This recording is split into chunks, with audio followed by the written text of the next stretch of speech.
পড়ছিলাম চন্দ্রবিন্দু, কলমে জান্নাতুল নাইমা, পর্ব সংখ্যা 2।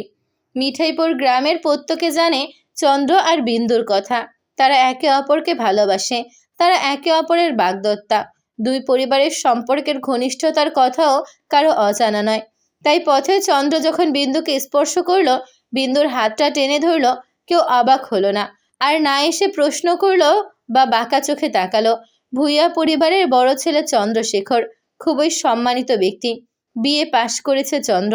মিঠাইপুর গ্রামের একমাত্র শিক্ষিত ব্যক্তি। পারিবারিক সূত্র আর শিক্ষাগত যোগ্যতা সব মিলিয়ে চন্দ্র মিঠাইপুর গ্রামে ফেরেশতার মতো বিরাজ করে। সেই ফেরেশতা তুল্য ব্যক্তি যখন বিন্দুর পথ আটকায়, জোরপূর্বক বিন্দুকে ছুঁয়ে দেয়, কেউ প্রতিবাদ করতে আসে না। নীরবে দু চোখে অশ্রু গড়ায় বিন্দুর। এই গ্রামে সে আর তার পরিবার তো ভূঁইয়া পরিবারের দাপটেই মাথা তুলে সুন্দরভাবে জীবনযাপন করছে। চন্দ্র তাকিয়ে আছে নির্নিমেষ। বিন্দু কাঁদছে। এই কান্নার কারণ অজানা নয়। চন্দ্র ধীরে ধীরে বিন্দুকে কাছে টেনে নিল। মৃদু স্বরে বলল, চলো বিন্দু, বটগাছের নিচে বসি। মনে মনে যেতে চায় না বিন্দু, তবুও অদ্ভুত এক টানে চন্দ্রের পিছু পিছু পা বাড়ায়। দীর্ঘশ্বাস ফেলে এই ভেবে যে সারা জীবন এভাবেই তো হাঁটার ইচ্ছে ছিল তার চন্দ্রের সাথে। গ্রামের সবচেয়ে বড় বটগাছটা 3 পথের মধ্যিখানে অবস্থিত। এখানে চন্দ্র আর বিন্দুর কত শত মধুর স্মৃতি। বিন্দু চোখের পানি থামাতে পারে না, চন্দ্র থামাতে চায়ও না। বিন্দু কাঁদছে, চন্দ্র দেখছে। গোপনে গোপনে তার পুরুষালী চিত্ত গর্ভে ফুলে ফেপে উঠছে। বিন্দুটা তাকে কত ভালোবাসে, সেও তো বাসে বিন্দুর চেয়ে অনেক বেশি। স্বপনকে ইশারা দিতেই স্বপন চলে গেল। চন্দ্রবিন্দু পাশাপাশি বসেছে। এক পথ দিয়ে ছেলেমেয়েরা স্কুলে যাচ্ছে, আরেক পথ দিয়ে অনেক মানুষের আনাগোনা। কেউ শহরে গিয়েছিল, ফিরছে বাড়ি। কেউ গিয়েছিল বাজার করতে, বড় বড় মাছ কিনে বাড়ি ফিরছে। ওরা দুজন সবই দেখছে, কেউ কোনো কথা বলছে না। নীরবতায় অনেক কথা বোঝার চেষ্টা মাত্র। চন্দ্র খুব শক্ত মনের মানুষ। বিন্দুর প্রতি তার অগাধ প্রেম ভালোবাসা থাকলেও কখনো দুর্বলতা প্রকাশ করেনি, আজও করল না। শুধু ভেঙে পড়া বিন্দুর হাতটা শক্ত করে চেপে ধরে বলল, নিজেকে শক্ত করো বিন্দু, আমার বউকে এভাবে ভেঙে পড়া মানায় না। তুমি শুধু বিশ্বাস রাখো, এই চন্দ্র তোমারই আছে। চমকে ওঠে বিন্দু, বিস্মিত হয়ে তাকায় চন্দ্রের পানে। তারপর দু চোখে অশ্রু ঢেলে দিয়ে বলে, বিশ্বাস রাখবো? জন্ম মৃত্যু বিয়ের চেয়ে চিরন্তন সত্য আর কি আছে? চন্দ্র চমকায়, বিন্দু এভাবে কথা বলছে। বিন্দু তার চমক আরও বাড়ায়। আপনি অন্যের স্বামী, ঘরে বউ রেখে পাশের বাড়ির মেয়েটির সঙ্গে সম্পর্ক রাখাকে কি বলে জানেন? পরক্রিয়া বলে। আর এই ঘৃণ সম্পর্ক আমি রাখতে চাই না। মুখে মুখে বউ বললেই সে আপনার বউ হয়ে যায় না। আপনার বউ সেই যাকে বধূরূপে গতকাল ঘরে তুলেছেন। কথার সমাপ্তি দিয়ে আকস্মাৎ চন্দ্রর থেকে হাত ছাড়িয়ে উঠে দাঁড়ালো বিন্দু। চন্দ্র আঘাত পেল প্রচণ্ড। অবিশ্বাস্য দৃষ্টিতে তাকালো বিন্দুর দিকে। কিভাবে পারল বিন্দু তাকে এভাবে আঘাত করে কথা বলতে? এভাবে হাতটাই বা ছাড়িয়ে নিল কোন স্পর্ধায়? চন্দ্রের নিঃশ্বাস অস্থির হয়, তড়িৎ উঠে দাঁড়ায়। বিন্দু ততক্ষণে পা বাড়িয়েছে। চন্দ্র ছুটে আছে পিছু পিছু। উৎকণ্ঠিত গলায় বলে, মাটিতে তাকাও বিন্দু, মাথার রাগ পায়ে ফেলো। বিন্দু কথা শোনে না। বিন্দুর চোখে এখন আর জল গড়ায় না। চন্দ্র ভয় পায়, শিউরে ওঠে এই বিন্দুকে দেখে। দৃঢ় স্বরে বলে ওঠে, ভালোবাসি বিন্দু, আমি তোমাকে আমার বউ করব বিন্দু। বিশ্বাস রাখো, আমার প্রতি বিশ্বাস হারিও না। বাড়ির সামনে চলে এসেছে বিন্দু। চন্দ্রর অস্থিরতা বাড়ে। বিন্দু তাকাচ্ছে না কেন ওর দিকে? মুখ ফিরিয়ে নিচ্ছে। বিন্দু তার থেকে মুখ ফিরিয়ে নিচ্ছে। মাথায় যেন রক্ত ছলকে ওঠে। বিন্দুর বাড়ির ভেতর চলে গেল। চন্দ্র পেছন পেছন ঢুকলো। ঘরে গিয়ে দরজা আটকে দিল বিন্দু।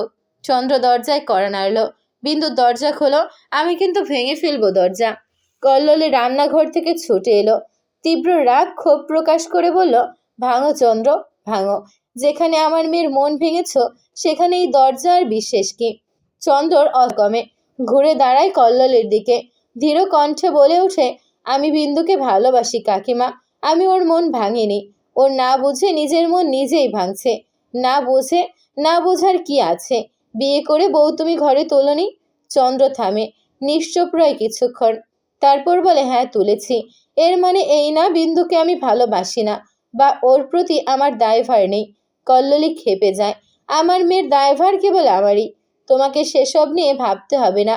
বিয়ে করেছো, যাও সুখে সংসার করো, আমার মেয়ের পিছু ছাড়ো। এই কাকিমা, বিন্দুর পিছু তো দূর, ওকে পুরোটার একটুও আমি ছাড়বো না। সহসা ধমকে ওঠে চন্দ্র। কল্লোলী কেঁপে ওঠে। চন্দ্রর রাগ ভয়ঙ্কর খুব, তবু এই মিছে আবেগ মূল্যহীন। তাই পাল্টা জবাব দেয়, আমি বিন্দুকে অন্যত্র পাত্রস্থ করব, খুন করে দেব কাকিমা। আতকে ওঠে কল্লোলী, পিছিয়ে যায় দু কদম। চন্দ্রর মাথা খারাপ হয়ে গেছে। যে প্রতারণা করে তার মুখে এত বড় বড় কথা মানায় না। তাই বিরক্তি নিয়ে কল্লোলী স্থান ত্যাগ করলো। চন্দ্র দরজা ধাক্কাচ্ছে, চিৎকার করছে, বিন্দু দরজা খোলো, বিন্দু, বিন্দু, বিন্দু। বিন্দু দরজা খুলল না। চন্দ্রর রাগ, জেদ, আকুতি, কোনো কিছুতেই তার মন গলল না। দুপুর গড়িয়ে বিকেল তখন। উদাস নয়নে বসে থাকা বিন্দুকে ডাকলো কল্লোলী। বৃন্দ মৃদু পায়ে মায়ের ঘরে এলো। কল্লোলী বলল, চল, নতুন বউ দেখে আসি। চমকে উঠল বিন্দু। নতুন বউ দেখতে যাবে সে? কার বউ? চন্দ্রের বউ। যে মানুষ, যে ঘর সংসার তার হবার কথা, আজ অন্য কারো দখলে। দখল করা সেই নারীকে দেখতে যাবে সে। কিভাবে এমন প্রস্তাব দিতে পারে? এ তুমি কেমন কথা বললে মা? মস্করা করছো? কল্লোলীর সঙ্গে সঙ্গে জবাব দিল, চন্দ্র তোকে ঠকিয়েছে, বিয়ে করে এনেছে অন্য কাউকে। এর জন্য তুই ঘরে মুখ গুজে বসে শুধু কাঁদবি? পুরুষ মানুষই শুধু নারীকে ভোগাতে পারে, নারীরা পারে না। তুই আমার মেয়ে বিন্দু, তোকে শুধু কান্না মানায় না। তোর হৃদয় যে ভেঙেছে, তার হৃদয়ে তোকে ভাঙতে হবে।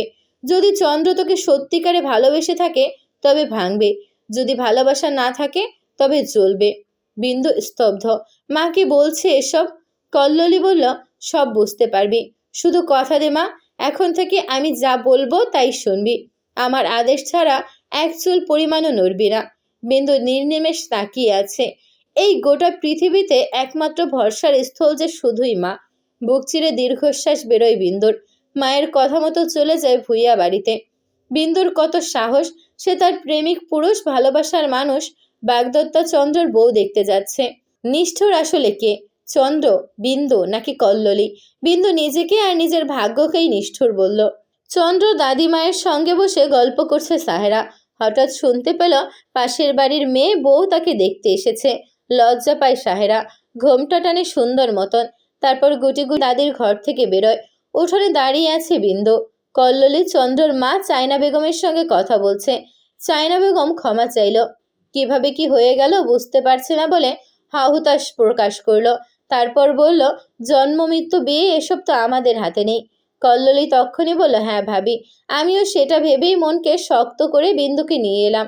চায়না বেগম বললেন, তোমার বিন্দু খুব ভালো বিয়ে হবে, আমরা দেখে শুনে ওর বিয়ে দিব, তুমি চিন্তা করো না। কল্লোলীর সঙ্গে সঙ্গে হাসলো একটু, বলল, হ্যাঁ ভাবি, পাত্র দেখুন, আমিও ঘটককে খবর পাঠাবো। বিন্দু শুনছিল সব কথা। হঠাৎ সাহেরা এসে দাঁড়ালো তার সামনে। চন্দ্রর ছোট বোন চামেলি সাহেরাকে দেখিয়ে বলল, বিন্দু আপা, আমার ভাবি। আকস্মিক সাহেরাকে দেখে সাহেরার সৌন্দর্য পরিপূর্ণভাবে দৃষ্টিপাত করে বুকের ভেতর দুমড়ে মুচড়ে গেল বিন্দুর। তার সর্বাঙ্গ থরথর করে কাঁপছে। এই তবে কারণ। শেষ পর্যন্ত চন্দ্র রূপের মোহে পড়ল। তাদের এতদিনের ভালোবাসা তবে এই রূপের কাছেই তুচ্ছ হলো। চোখের পানি ধরে রাখতে পারল না বিন্দু। আর না এক মুহূর্ত দাঁড়াতে ইচ্ছে করলো। সে এক ছুটে পালাতে চাইল, কিন্তু বাধা হয়ে পড়ল চন্দ্র।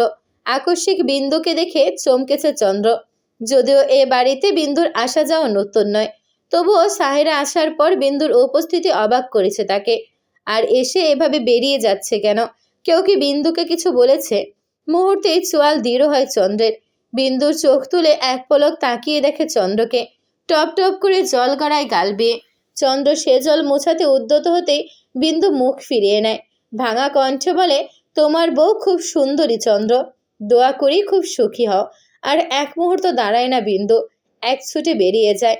চন্দ্র এবার তাকায় সাহেরার দিকে, আর একবার তাকায় বিন্দুর চলে যাওয়ার দিকে। বুকের ভেতর তার উথাল পাথাল শুরু হয়। বিন্দুকে কবে বোঝাতে পারবে? বিন্দু বুঝবে তো সবটা। পুকুর ঘাটে বসে সিগারেট ফুঁকছে চন্দ্র। হঠাৎ খবর পেল বিন্দুকে আজ পাত্রপক্ষরা দেখতে আসছে। এত বড় স্পর্ধা কার? কারা আসছে বিন্দুকে দেখতে?